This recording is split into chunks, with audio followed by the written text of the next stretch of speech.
Chennai Apollo மருத்துவமனையில் முதலமைச்சர் ஜெயலலிதாவிற்கு நேற்று எடுக்கப்பட்ட ஸ்கேன் அறிக்கையை எய்ம்ஸ் மருத்துவர்கள் குழு இன்று ஆய்வு செய்ய உள்ளது. இதுகுறித்த கூடுதல் தகவல்களை தருகிறார் எமது செய்தியாளர் நாகராஜ்.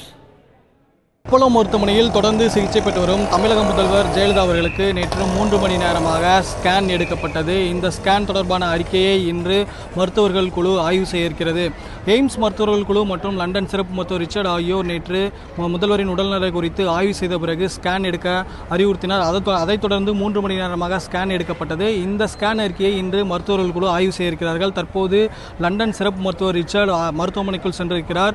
ஸ்கேன் ரிப்போர்ட்டை ஆய்வு செய்வதற்கான வாய்ப்பு இருக்கிறது. அதைத் தொடர்ந்து முதல்வருக்கு அடுத்த கட்டமாக என்னென்ன மாதிரியான நடவடிக்கை, அதாவது சிகிச்சைகள் மேற்கொள்ள வேண்டியிருக்கும், அவரது உடல் நலம் எவ்வாறு தேறி வருகிறது என்பது குறித்த தகவல்கள் தெரிய வரும். கடந்த 10ஆம் தேதி முதல்வரின் உடல்நிலை குறித்து பத்திரிகை குறிப்பு வெளிவந்தது. அதைத் தொடர்ந்து இன்று மீண்டும் ஒரு பத்திரிகை செய்தி வெளிவருவதற்கான வாய்ப்பு இருக்கிறது.